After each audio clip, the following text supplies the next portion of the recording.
Πώς μπορεί να γίνει σωστά μια γνωριμία μεταξύ δύο σκύλων? Όταν συναντιόμαστε στη βόλτα και θέλει το ένα σκυλάκι να γνωρίσει το άλλο, βλέπουμε δηλαδή υπερβολική χαρά και τράβημα και γάλισμα, θα πρέπει να περιμένουμε να χαλαρώσουν και τα δύο σκυλιά.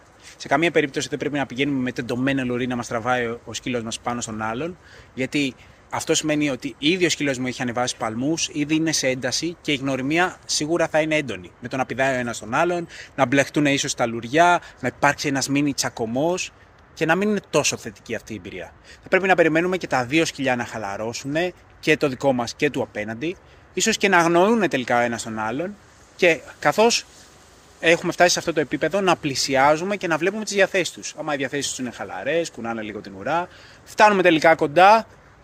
Και όταν τα σκυλάκια μας αρχίζουν και μυρίζονται, πάει να μυρίσει ο ένας τον ποπό του άλλου, γυρίζουμε κι εμείς μαζί τους για να μην μπλεχτούν τα λουριά μας.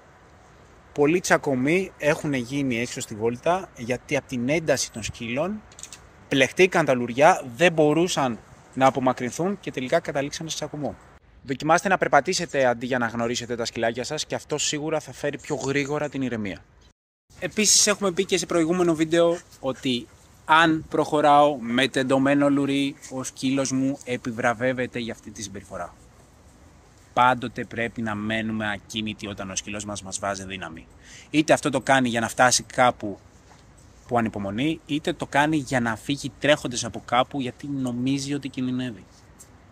Πάντοτε πρέπει να ερχόμαστε σε κατάσταση ηρεμίας.